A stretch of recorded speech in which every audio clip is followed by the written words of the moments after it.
these turkeys?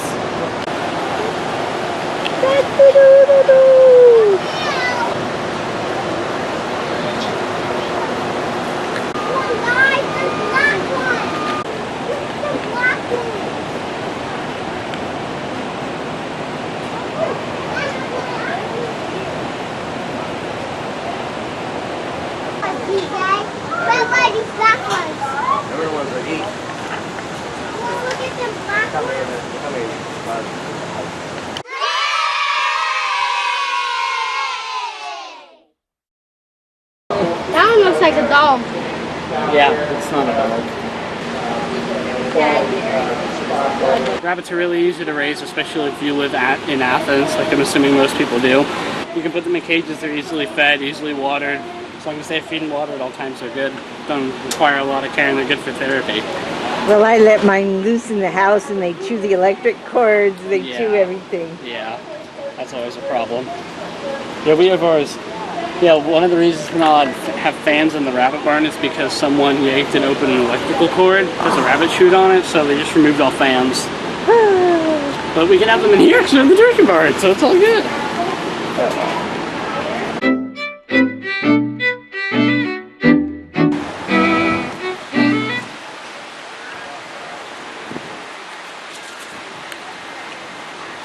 What's its name? Mel. Nell. Does it know its name? Not really. She's kind of stubborn. Oh, a beauty. How old? 2 years. Oh. The ribs always stick out like that? What is it? The ribs always stick out like this? I mean, hips. Yep. How many gallons does she make? I'm not sure. She just became fresh in July. Fresh.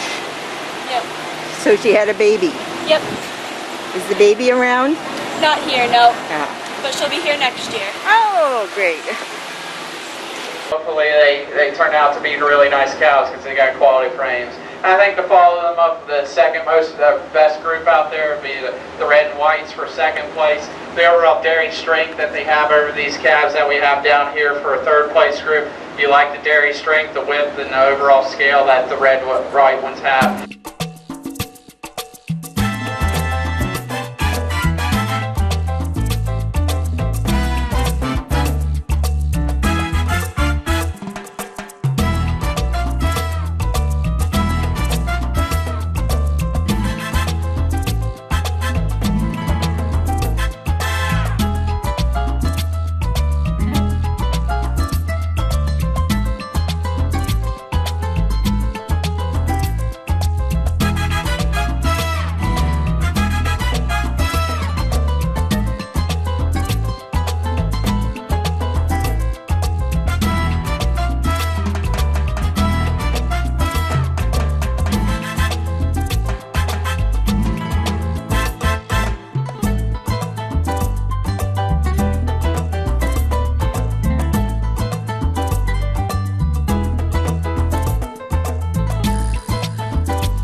As far as having an overall quality of the memory system, they got nice quality of the memory system as well. And then we got 2 cows that have really nice dairy open rib qualities as well that we like to see in these cows. Then we're going to go with a group of heifers.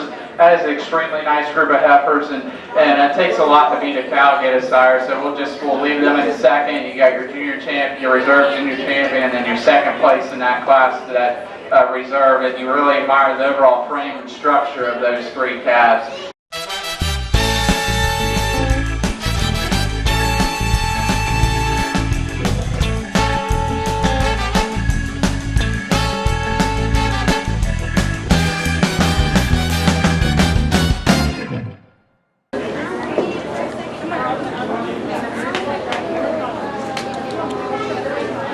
What's its name? What is his name, Abby? Honey Bun. Honey Bun.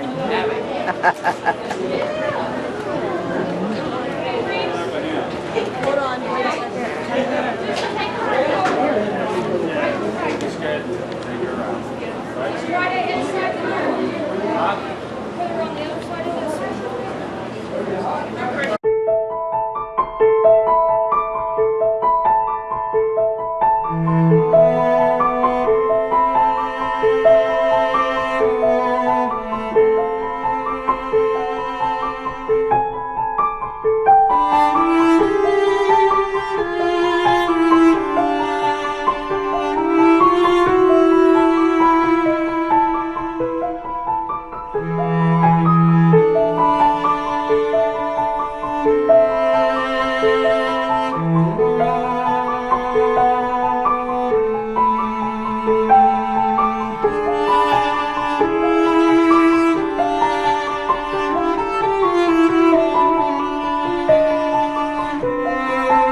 How old are these rabbits?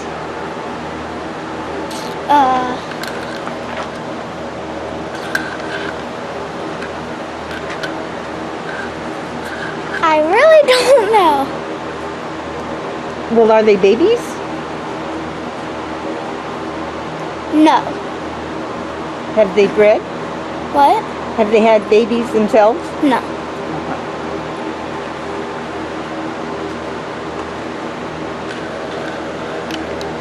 Aren't you going to miss them? Are you selling them? No, Oh. we're showing them. Ow! Yeah, they won't turn up on a dinner plate then, huh? We're keeping them, and we might breed one of them. Are they siblings? Yeah, they're sisters. Oh. So how do you decide which one to keep?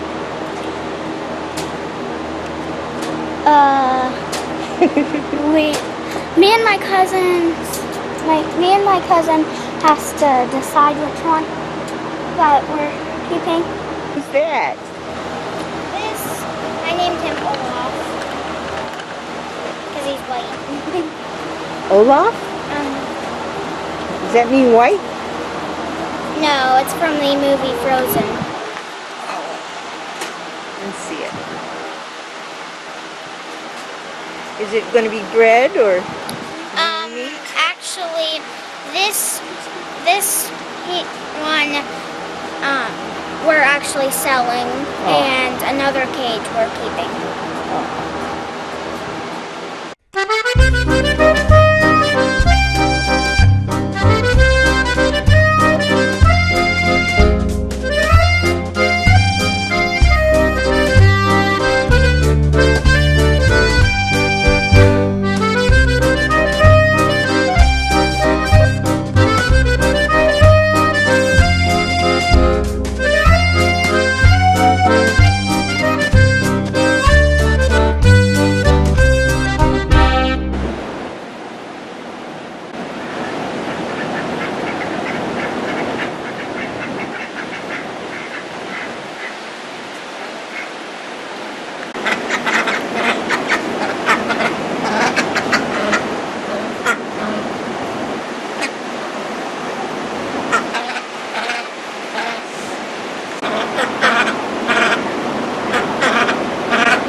I think the fall of hurricanes pretty close between the shoreline home teams and the currency. No, the shoreline home teams is longer enough to construction and drainage. So we know we've got to see, go today. I was calling this all about.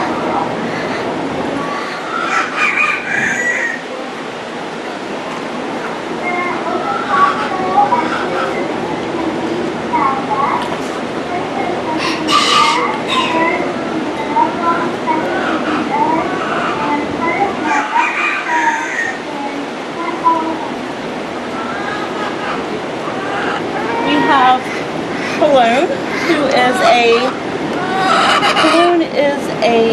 don't even know for sure what kind they are, but they all have French names.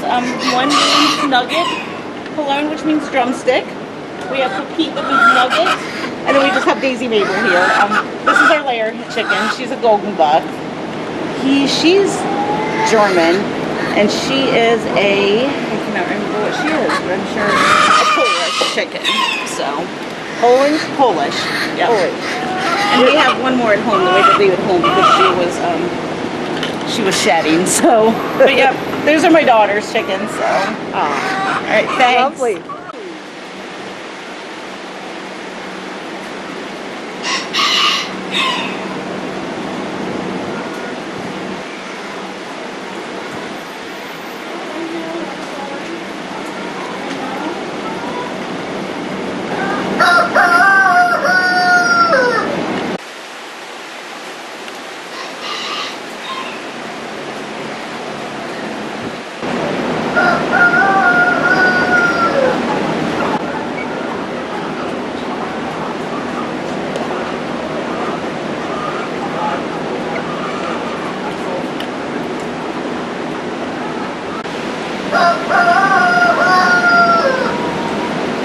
So many white ones. Yeah, these are poultry birds. Yeah, I heard their breasts are so big they can hardly walk.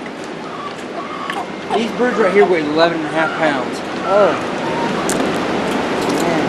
Yeah.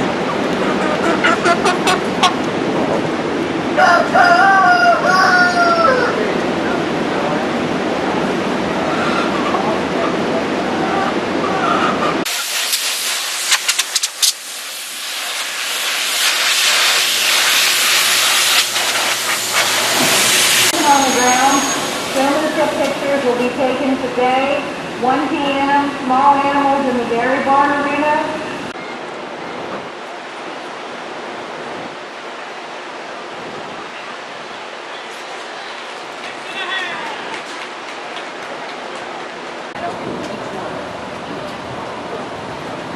Good job, buddy. Second place in that class, Alden Mountain.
job.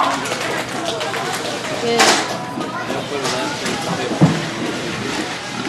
Let's move that out of the way a little bit. The what?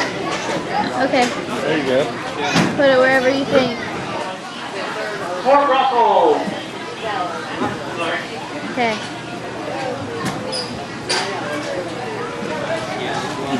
One, two. It doesn't look good anymore. Yeah, I'm waiting. She goes to do it. I said, yeah, keep moving. There you go. 19 3/4. Just stretch it out a little bit. Texas Fort Russell. Next. Yeah. Asian Tennessee. You text me.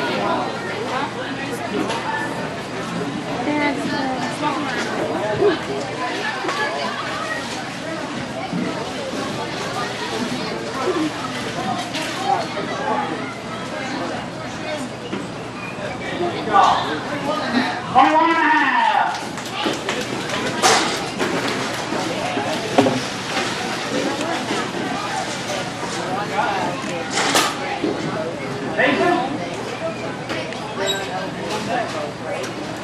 Brayden Sayers on deck.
Goat's milk, perhaps.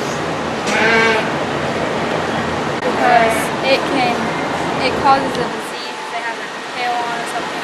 What about the flies? Yeah, it's the flies that cause it. Did you get a good picture? Yep. It was a struggle. Yeah. Oh. Yep.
want to chew the camera, don't you?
I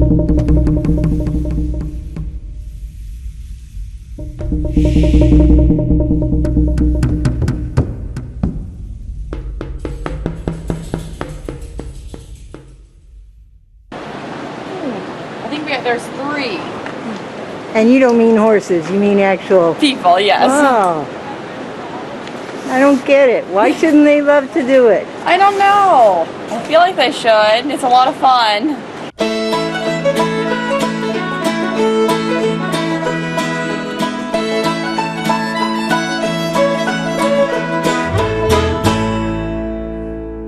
I don't know why it's such a girls' event. It isn't. Predominantly for girls, though. More girls do it. This is the mother of a boy who likes horses. One of the few. Depends on the discipline, too. He didn't want anything to do with English because those were mostly girls. And he's pretty big. He needs a big horse, right? Yeah. He loves trail riding. Loves to trail ride. Are mules unrideable or donkeys? No. But I They're never... just not as much fun.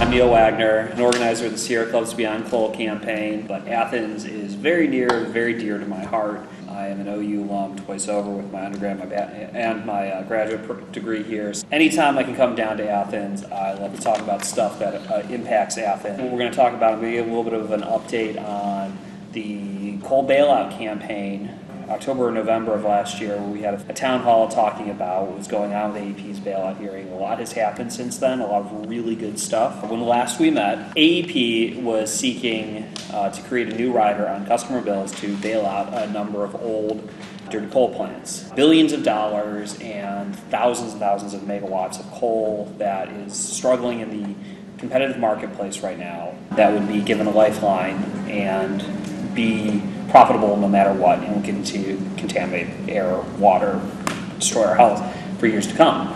Thanks to really the activism of groups throughout the state, but really kind of with a big focus on folks in AEP service territory and First Energy service territory, which is the First Energy seeking their own bailout. The utilities were pushed back. Whatever you want to call it, that we did in Athens, had a real impact. It was the first time ever in Sierra Club history, Sierra Club, the national organization, that we live broadcast an event like that across the country. We had it up on YouTube. It had made a difference. We knew that we could track. There were people that were watching it around the state. A number of reporters that couldn't come down here were watching it. A number of people with the commission were watching it. AEP was dismayed by that. So because of this activism, AEP went from thinking that they could get their bailout very quickly to, after a long, drawn-out campaign, they came to the table with Sierra Club at the end of last year, and we signed a settlement with them. They agreed to move beyond coal 1,500 megawatts of coal at 3 facilities across the state, and they also committed to building the largest clean energy project in Ohio history, 900 megawatts of wind and solar, 500 megawatts of wind, 400 megawatts of solar. Now, this was not a settlement that was perfect. There were consumer protections, and there was a lot of good things to come from it. We saw this as a compromise and as a good starting point.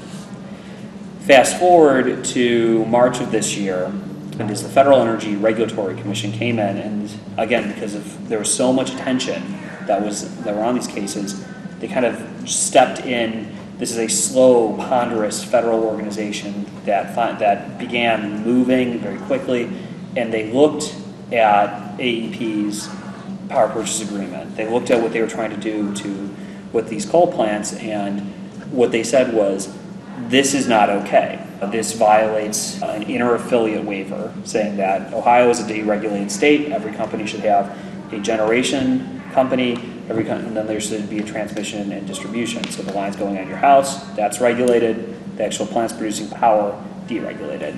The two are not supposed to be directly coordinating with each other, and they're also not supposed to have something where the regulated side can charge and provide direct profits to the deregulated side.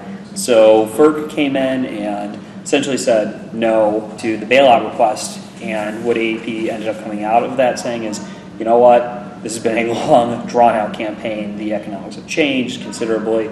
We don't want to continue fighting this.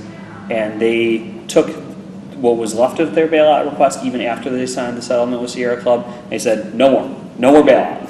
But what they did also say is, the settlement that we signed with Sierra Club, this retiring of 1,500 megawatts of coal and this new 900 megawatts, we do want to move forward with that. And it was 2 years ago, this past Friday, that we actually formally launched our bailout campaign. To today, the bailout has been pushed back and is not moving forward, and coming out of it, we secured 1,500 megawatts of coal being retired and 900 megawatts of clean energy. That's a huge victory. 2 years ago, we saw the Ohio's clean energy and efficiency standards rolled back and what was left of them put on hold, and then these bailouts being sought. So this is something to be very proud of, very excited about. Yeah, it wouldn't be done without significant grassroots activism. So you said 1,500 megawatts of coal? Yes. Okay, just checking. And specifically is Cardinal Unit 1 and Conesville Units 5 and 6. This gave us some further oomph, for lack of a better word. First Energy announced 2 weeks ago that they are retiring the first 4 units of the Samus plant. Depending on how you define the megawatts there, but the boilerplate on it, a further 901 megawatts of coal being retired, bringing our, in the past roughly 7 or 8 months total, to 2,400 megawatts of coal that's been announced for retirement. So that's huge. Does not have any plans for renewable development. The company is in a very questionable financial situation, so they don't think that they are in a position to do any new construction, period. That's not coal, that's not gas, that's not clean energy. They're trying to stabilize their just basic financial situation before they look forward to the future at all. The other thing with the AEP settlement we signed was that the clean energy, the component of it, the 500 megawatts of wind will be sited somewhere in northwest Ohio. The state legislature, in addition to rolling back the clean energy standards, they also changed the setback requirements for wind turbines, which has really put a wrench in further development of wind right now. So that 500 megawatts, there's a lot that has to be fixed. Unfortunately, it's a legislative issue, which means the state legislature has to get in and do something with it. There's a lot of movement for that to happen. You have a lot of players that are coming in saying, we want to do wind in Ohio, you need to fix that. These are players that carry a lot of weight, namely the Amazons, the Netflixes of the world. These places that have large distribution centers and large data centers. They want to put them in Ohio, but when they build them, they want to build the energy source that goes with them. So that is usually wind farms.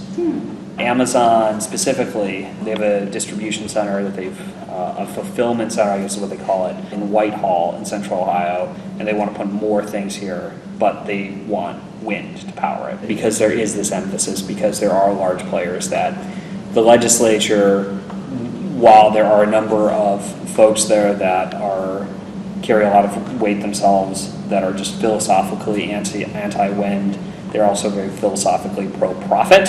So we're hoping that we'll see some movement to fix the wind. All the mine land in the United States that was just largely abandoned pre-1977, this is land that was contaminated, needed to be cleaned up.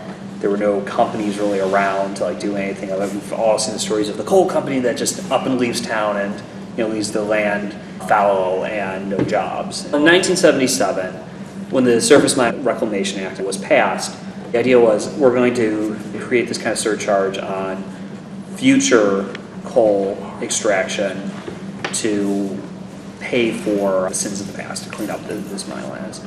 This was also a fund that helps protect the mine workers' pension funds as well. It kind of acts as the background for it. So for years, this has been a fund that has been collecting money, and then the money is distributed to states that have abandoned mine lands to clean that land up. There's a lot of abandoned mine lands out there, and there's a lot of liabilities to take care of for them. So in Ohio, for example, we have over $300 million worth of abandoned mine land liabilities. So what that means is that to clean up everything, it would cost $300 million plus.